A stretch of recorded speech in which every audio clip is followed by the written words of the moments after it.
Example के लिए principal है, कितना कर लें, प्रिंसिपल है 18,000 रुपए,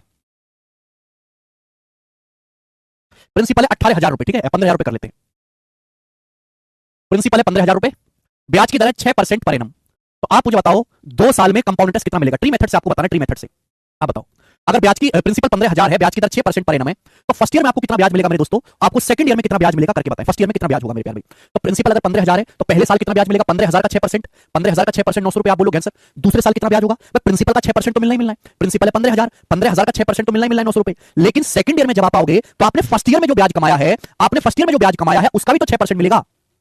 जब आप सेकंड ईयर में आओगे मेरे प्यारे भी, फर्स्ट ईयर में कितना ब्याज मिलेगा? प्रिंसिपल का 6%, सेकंड ईयर में प्रिंसिपल का 6% तो मिलना है, लेकिन आपने जो फर्स्ट ईयर में ब्याज कमाया है उस ब्याज पर भी तो आपको ब्याज मिलेगा। अभिषेक ठाकुर जी बेसिक पढ़ के आओ घर से। तो 900 का 6% कितना आएगा? 900 का 6% है 54 रुपए।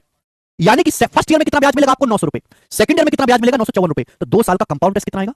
अगर मैं टोटल पैसे को जोड़ दूं तो 2 साल का कंपाउंड इंटरेस्ट है 1854 रुपए। ये 2 साल का ब्याज है मेरे प्यारे भाई। ये मेरे प्यारे भाई, ये जो है ये 2 साल का कंपाउंड इंटरेस्ट है। आप बोलोगे हाँ जी सर बिल्कुल सही। मैं आपसे पूछूं, बताओ 2 साल का सिंपल इंटरेस्ट कितना है, 2 साल का साधारण ब्याज कितना है?